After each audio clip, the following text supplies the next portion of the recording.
Namaste, and welcome to our continuing series on the essays on the Gita with our beloved Ranga.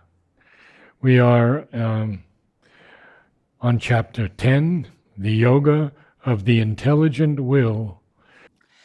So, we will read the para first. It is not an external asceticism. It is not an external asceticism, the physical renunciation of the objects of sense that I am teaching, suggests Krishna immediately to avoid a misunderstanding which is likely at once to arise. Not the renunciation of the Sankhya's or the austerities of the rigid ascetic with his fasts, his maceration of the body, his attempt to abstain even from food. That is not the self-discipline or the abstinence which I mean, for I speak of an inner withdrawal, a renunciation of desire. The embodied soul, having a body, has to support it normally by food for its normal physical action. By abstention from food, it simply removes from itself the physical contact with the object of sense, but does not get rid of the inner relation which makes that contact hurtful.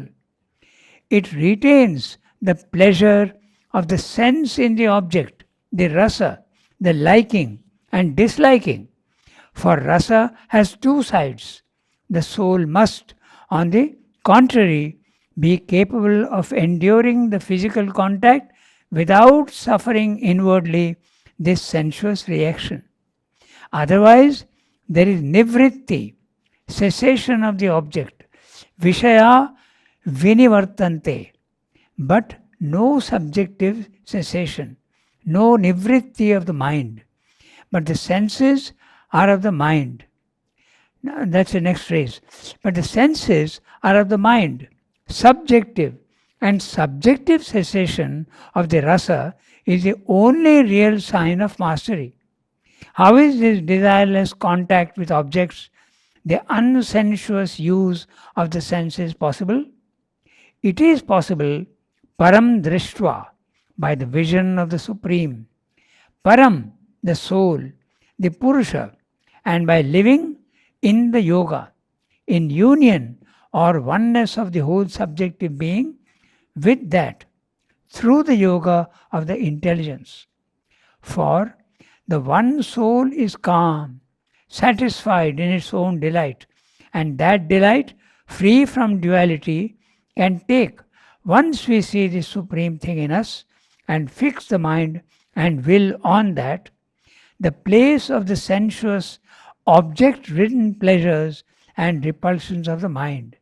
This is the true way of liberation. So, the idea is very simple, but it's not easy to put into practice. So, the renunciation is of two types. One is, I renounce the physical objects of sense. Suppose I love to give the example of somebody who loves sweets. Okay, so you are attached and you enjoy that, whatever you desire and you eat it. Okay, so but if it is not there, if what you desire is not there, you will suffer. You will feel the need and you will suffer. So, but if you renounce it in your mind, the desire, then whether it is there or not will make no difference to you. So this is the inner renunciation that he is talking about. So in the Gita, it is put as this one. Whenever you want to do some work, okay, whenever you want to do something in the physical world, there is the beginning of a thought in the mind. I have to do this. Okay, I need to get a sweet. Okay, I need to buy one, or I look for it. So it begins with a thought in the mind. So the Gita says, what you have to abandon is not the object itself. Of course, you can do that, and it's also that is necessary at some time. But the real thing is get rid of the beginning of the thought. As soon as the thought comes that today I want to eat a sweet, don't reject that thought. So by going on rejecting once, twice, thrice, 100 times, the desire goes away. But does it really go away? Srivendra is saying, we'll discuss that. So he says, yes, it is possible. Once you have seen the Param, the Supreme, once you have seen the Supreme, that is possible. I want to ask a question. It's a little bit sideways, but it's the line in Savitri, and stopped the mute march of necessity. Yeah. How do you understand necessity? That's a little. Is it our needs? Yeah. The necessity is the. I'd have to see the reference actually. So, but anyway, by necessity he means your slavery. It is necessary for you. That's what I thought, yes. When you stop the necessity, you are liberated. You are free from the compulsion of nature on you. That's what it probably means. Good. So here you are a slave of your desire. So get rid of your desire in the mind, then if it is there or not there, it makes no difference. Okay, so that is the thing. So the Gita says that get rid of the initiation of the thought in your mind. Don't let the thought enter your mind. What about the body itself? What about the human body? Huh. It has desires also. Yes, that's why, and that's why it's so difficult. He's asking that question, Yes, is it possible to yes. do that?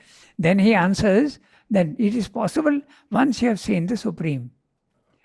And it's very interesting, in the correspondence with Sahana Devi, okay, the interesting book, and she is a lot of correspondence we had with Sri Aurobindo. Once she is writing to him, she's a Bengali, so she says, I'm suddenly having the desire to eat fish. Then he says, certainly not. You can eat your desire, not the fish.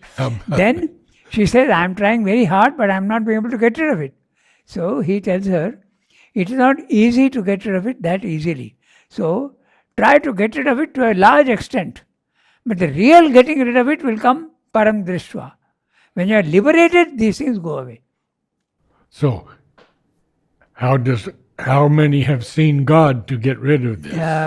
It may not be God exactly, but even if you go to the self, there is a detachment. Okay. So he is using the word param, the higher. The highest. So if you go to the self, you are detached from your body, mind, life.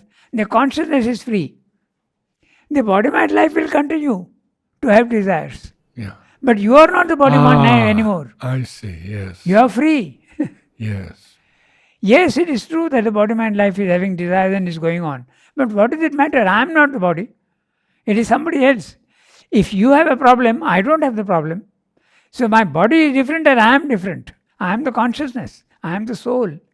Very good. That is the thing. Thank you. But in Sri Aurobindo's yoga, he says that even that desire in the body, mind, life also must go. He speaks of two liberations. The liberation of the soul and the liberation of nature. Your body also must be free of all these things. Body, mind, life also must not be a slave to nature. So, now we read the text line by line. It is not an external asceticism. If I am attached to good clothes, sometimes they do that. Raman Maharshi did that. He gave up everything physically and wore only a loincloth, that's all. No money, no food, no clothes, nothing. And that's what the ascetics also do. But they go to the other extreme, and they use that, maceration of the body. Yeah. The idea is that the body is a drag on me, so I must teach it a lesson. I will make it suffer so that it doesn't, I'll punish it. But that's the wrong method. Very much Christian, Yeah, the way they beat themselves. The Christian, also the Muslims also do that. Oh. Okay, yeah, they do that. They go on flogging themselves and the blood comes out on the back. There's a particular festival in which they do that. And there is the Saint Francis of Assisi. You remember once when he went up on a hill and he was saying, why did Christ have to get this pain and the crucifixion? That pain, I would like to take it away from him. I would like to bear it. And then the phenomena of the stigmata came up. That was the first time. Oh, that was the first time. I think so. Because, at least as recorded. In modern times, it's not uncommon. I was reading about it once, and many in Europe, those who are devotional minded and all that, it happens. It comes up. Yeah. Okay. Without a wound. Yes, The blood comes out without a wound. Right. Yeah. It's a very interesting thing. Yeah. There are very rare diseases in the world. This is one of those things which science has not been able to find out yet. In one case in South America, one lady blood used to ooze out from her body parts, legs, hands, and after an hour or two it will stop. Without a wound, the blood just keeps coming out. So this is something that science has still not been able to do. So there is a biological defect, and that defect manifests itself in this phenomena of stigmata. Can we really call it a defect? Well, blood should not come out, no? It's a physical defect. I might tend to see it a little differently. Okay. Yeah, that it could be some form of grace that allows But the this to grace happen. can come without the blood coming out. It can take another form. Yeah, both could be true. It's interesting. So these are very rare cases, defects, things like that. There's another very rare case, no hair on the body at all. That also can happen. So things like that. But these are, science has to explore and find out the reason for these things. They will one day. But this is the thing. So, it is not an external asceticism, the physical renunciation of the objects of sense that I am teaching, suggests Krishna immediately, to avoid a misunderstanding which is likely at once to arise. Because Arjuna will say then that I want to avoid this massacre. Okay, so not the renunciation of the Sankhyas, no, or the austerities of the rigid ascetic with his fasts, his laceration of the body, his attempt to abstain even from food. This is something very common in India also. You fast, and sometimes it is done for religious purposes, sometimes it's done just as an idea that it's better to fast one day to reset your biological system. They do that, many people. Once a week or once a month fast. But Srivamda doesn't approve of that. He says that if you fast like that, next day you eat double. So what's the point? So, to abstain even from food. In fact, the Gita says very clearly, neither too much food, nor too little food.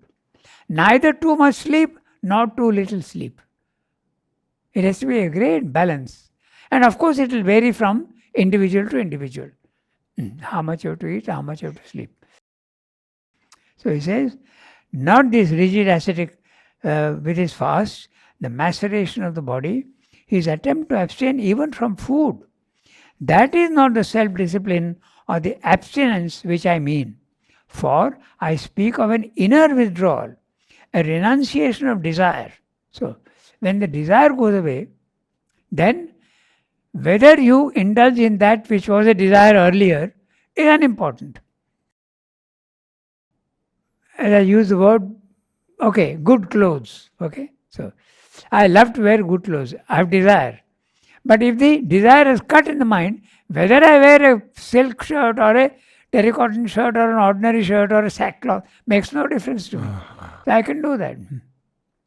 This is the interesting part, the asceticism. I'll give you an interesting example. Okay, so Gandhi, Mahatma Gandhi, he used to travel by second class only. Okay, he wouldn't travel by first class. So I want to deprive myself. I don't want luxury. I want to live a simple life. Okay, so If someone would come and say, you are a Mahatma, please, I'll give you a first class ticket. Why don't you take a first class ticket? He said, no, I'll go only by second class. This is rigidity. Yes. This is not the real samatha. This is not the real equality. If Sri Aurobindo was given a first class, he would say, okay, it makes no difference to me. But when he went from Calcutta to Surat in the Congress, which broke up the Congress party, the famous example, they travelled by normal third class and they were sleeping on the ground in Surat. When the necessity is there. The thing is, one is, if you are attached to virtue, that is as bad as being attached to sin. Attachment is the problem. The Victorian era, the people who are Puritans, okay, they are attached to virtue. The desire may be there in the mind, okay. Others are drinking, others are smoking. I would also like to do that, but I won't. Physically I am abstaining, but there is a desire in the mind. It's of no use spiritually. It may have some value socially and also from the point of view of morals, it may have a value. But it has no value from the spiritual point of view. Attachment is the problem. Ego, attachment, desire. Cut these in the mind. So these Amish people who won't dance, who won't have televisions, Yeah. is that also? See, it depends on the individual. Depends. Oh, okay. On the individual. Of course you can give up. For instance, Raman Maharshi, he physically gave up everything. You can't say it's wrong because he has already cut the connection in the mind. And if you cut a connection in the mind, it makes no difference to him whether I am wearing this or that or eating this or that. So it's not the outward thing that matters. That's what he says. Mm-hmm. So that is not the self-discipline or the abstinence which I mean.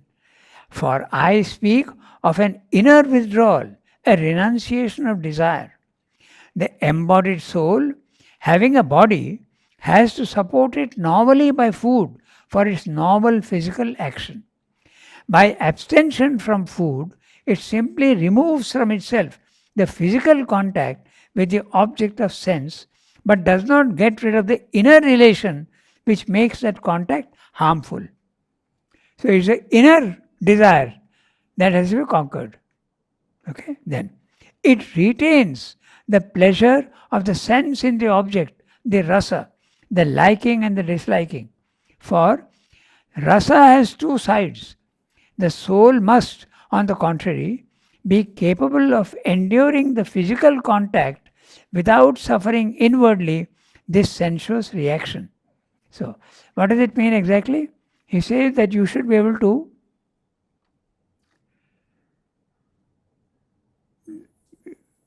you have to give an example to yourself so that becomes obvious. And I like to give the example of food because it's something that everybody has a desire for food.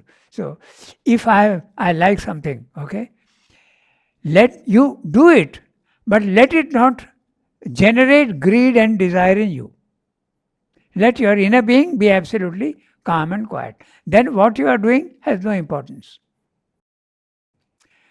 So that is the thing. So, for instance, there is a big discussion about vegetarian food and non-vegetarian food. Those who are vegetarians, they make it a big virtue. Okay?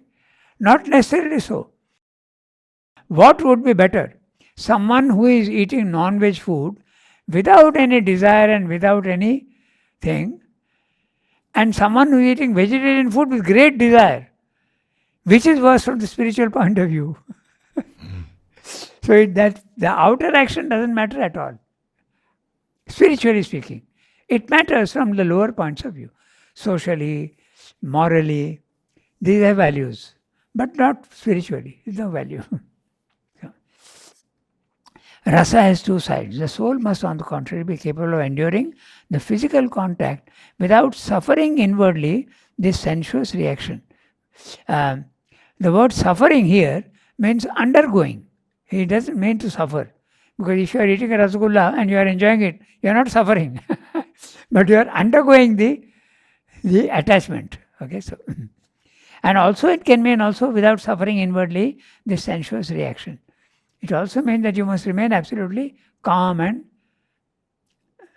peaceful without being The reaction must not affect you. The reaction must not. Suffer is to bear also. The word suffering also Bear. means to bear. Yeah. Or to allow sometimes Yeah, also. that's right. That's right. That also is there. So, otherwise, there is nivritti. Nivritti means non-action. Pravritti is action and nivritti is non-action. So, what is non-acting? But otherwise there is nivritti, cessation of the object. I am not eating or I am not wearing good clothes. I am denying myself the object. But the desire is there in the mind. So that's of no use. That's what he's saying. So he's saying, otherwise there is nivritti, cessation of the object, vishaya vinivartante. Okay. But no subjective cessation, no nivritti of the mind.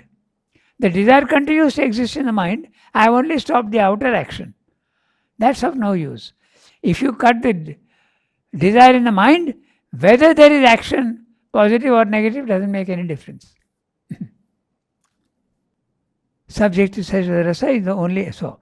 And then he says, but the senses are of the mind. Normally one would say the senses are of the body. But the manas is the physical mind which interprets the senses. So they are all mixed together, na? Mind, vital and body. There is a physical vital, there is a physical. Then there is a physical vital. Then there is a vital. Then there is a vital mind. And then the physical mind. All these things are all mixed together. That's why we can't distinguish between them. But the senses are of the mind, subjective. And subjective cessation of the rasas is the only real sign of mastery. But how is this desireless contact with objects, the unsensuous use of the senses possible? It is possible, param drishtva, having seen the Supreme, by the vision of the Supreme. Param, the soul, the Purusha. Param means the highest, the param, the higher. Okay? And then the soul, the Purusha. And by living in the yoga.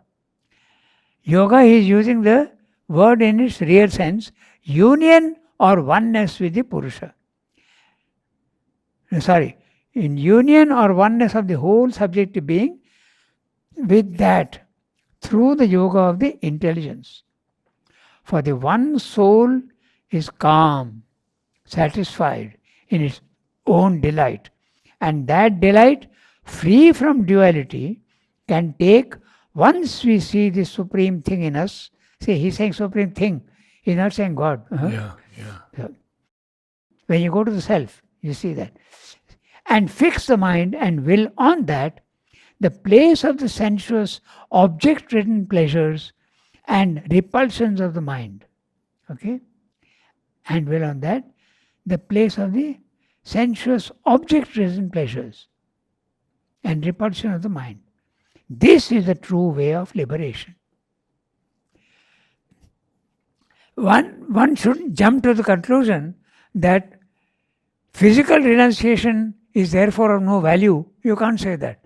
It has a value. It teaches you sometimes. In fact, Sri Aurobindo says in one place, he says that at some particular point in time, you have to test yourself to see whether you really have cut the desire in the mind. And that you do by physical renunciation.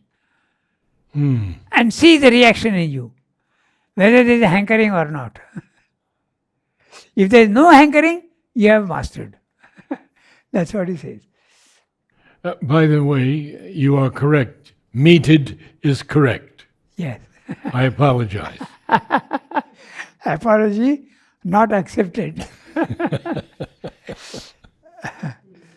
Okay. So, certainly, self-discipline, self-control is never easy. All intelligent human beings know that they must exercise some control over themselves, and nothing is more common than this advice to control the senses. But ordinarily, it's only advised imperfectly and practiced imperfectly in the most limited and insufficient fashion. Even, however, the sage, the man of clear, wise, and discerning soul, who really labors to acquire complete self mastery, finds himself hurried and carried away by the senses. That is because the mind naturally lends itself to the senses. It observes the objects of sense with an inner interest, settles upon them, and makes them the object of absorbing thought for the intelligence and of strong interest for the will. By that, attachment comes. By attachment, desire. By desire, distress, passion, and anger when the desire is not satisfied, or is thwarted, or opposed. And by passion, the soul is obscured.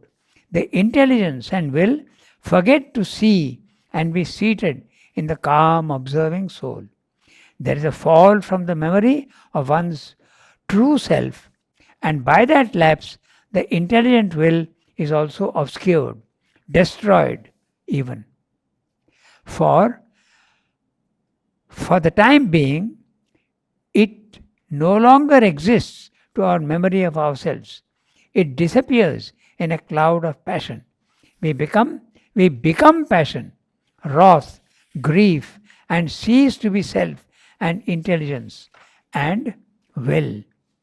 This then must be prevented and all the senses brought utterly under control.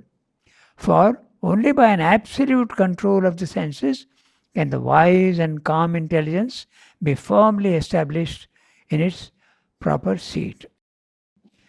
Now, is that possible? He will tell you that that's very possible, very difficult to do. The force of nature is very, very powerful. And you can't do that with your mind. You have to do that with the self.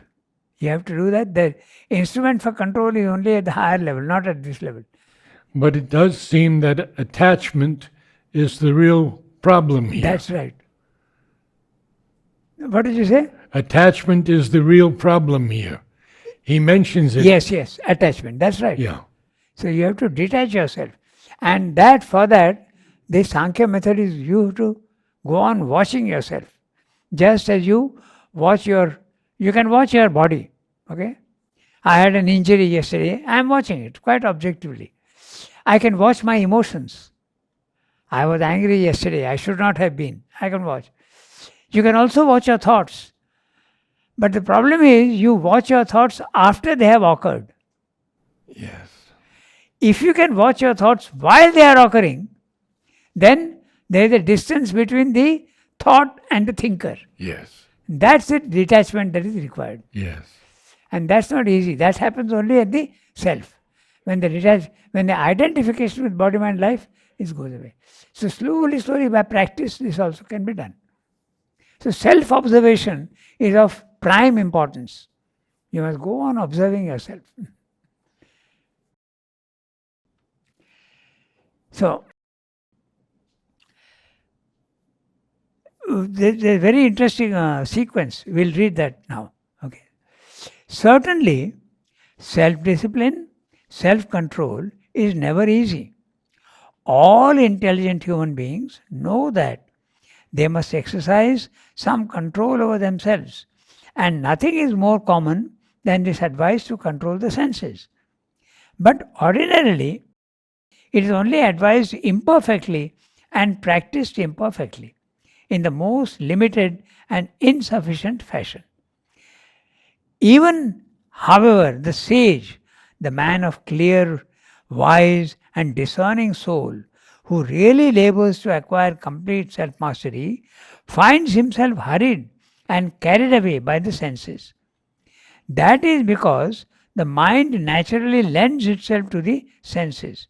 It observes the objects of sense with an inner interest. That word inner interest is very highly interesting. In the absence of the object of sense, whether it be good clothes or good food, in the mind you are reviewing the taste and dwelling on it. So that's the inner interest. And then you are imagining how the taste will be, what will be the texture of the clothes you are wearing, all these things will go on in the mind. That has to cease. That has to stop. Dwelling in the mind on the object of sense. That has to stop. That's what he's saying. That is because the mind naturally lends itself to the senses. It observes the objects of sense with an inner interest, settles upon them, and makes them the object of absorbing thought for the intelligence and of strong interest for the will. By that, attachment comes. Now there is a whole sequence how it happens. We'll read the Sanskrit words, but first we'll go through what he's saying in English. By that, attachment comes. By attachment, desire. By desire, distress, passion and anger when the desire is not satisfied or is thwarted or opposed. And by passion, the soul is obscured.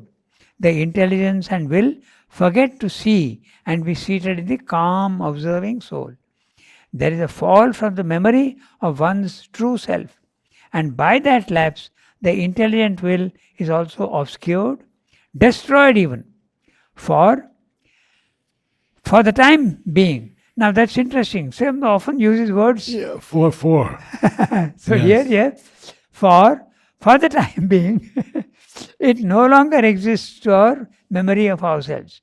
It disappears in a cloud of passion. We become passion, wrath, grief, and cease to be self and intelligence and will. This then must be prevented and all the senses brought utterly under control. For only by an absolute control of the senses can the wise and calm intelligence be firmly established in its proper seat. The words in the Gita go like this. There are the sense objects, number one. Then the mind dwells on them. Dhyayata Vishayan. Vishayan is the objects of sense. And you are enjoying it in the mind. Okay? Dhyayata Vishayan. When you do that, there is attachment, Sangha. Attachment forms. Then from attachment comes desire. And from desire, if it is not satisfied, anger. So desire will give you satisfaction if the object of sense is there. But if the object of sense is not there, you will feel disturbed. And it can even lead to anger. I know of certain children who, when they go home, they had told their parents to cook a certain type of food and it wasn't there, they get furious. They've told me themselves. Some of the students. So, when it is not there, it gives you anger, krodha. Okay? Krodha. Then, when one is angry, there is no clear thinking. So, there is confusion in the mind. Okay? Some moha, delusion. That happens. And when that happens, there is loss of your own. You are forgetting yourself. You are identifying yourself with the anger and you are forgetting who you are. Okay? And that can have in two meanings. The loss of memory of oneself and the loss of memory of what you really are. So, if you go on indulging in this, you will be completely cut off from your inner reality. And with that, buddhi nasha. So, with that, there will be destruction of the mind. So, they are saying, even destruction. Okay, this is the Gita. And finally, there will be vinasha. There will be complete destruction. So, this is the sequence given. Very interesting sequence. It is there in the Gita. Srimad is translating that. Now, Srimad is asking, can this be done very easily? In the previous para, he has told you that it can be done when you have seen the Supreme. When you have realized yourself, that can happen. Just like fear of death is there in everybody. Fear of death is there in everybody. To a certain extent. More or less. But it is there. But when you get the NDE experience, you go and you come back, fear of death is completely removed. Yeah. Because you know that is a beautiful condition. So exactly in the same way here also, once you have seen the Supreme and you have detached yourself from the body-mind life, it's a state of happiness. So that desire goes away. But otherwise it lingers. So, this cannot be done perfectly by the act of the intelligence itself, by merely mental self-discipline. You can't do it. You can, to a certain extent, control it. It can only be done by yoga with something which is higher than itself and in which calm and self-mastery are inherent. And this yoga can only arrive at its success by devoting, by consecrating, by giving up the whole self to the divine. To me, says Krishna, for the liberator is within us. But it is not our mind, not our intelligence, not our personal will. They are only instruments. It's a Lord in whom, as we are told in the end, we have utterly to take refuge. It is the Lord in whom we are told in the end, we have to utterly take refuge. And for that, we must at first make him the object of our whole being and keep in soul contact with him. This is the sense of the phrase, he must sit firm in yoga, wholly given up to me. But, by the way, this is he is put in inverted commas. It's chapter 2, verse 61. Okay, so he must sit firm in yoga, wholly given up to me. But as yet, it is the merest passing hint after the manner of the Gita. 3 words only, which contain in seed the whole gist of the highest secret yet to be developed.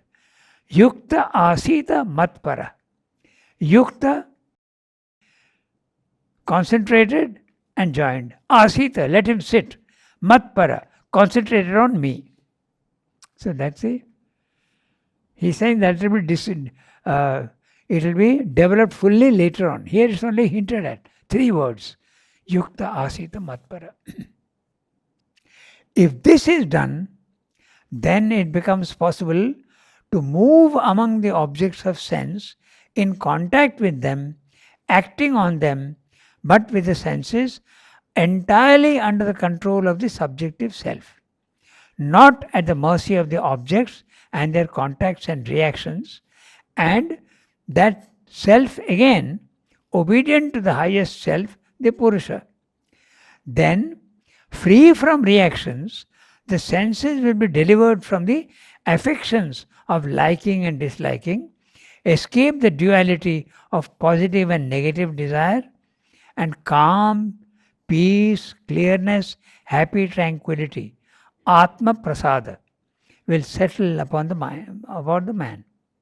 That clear tranquility is the source of the soul's felicity.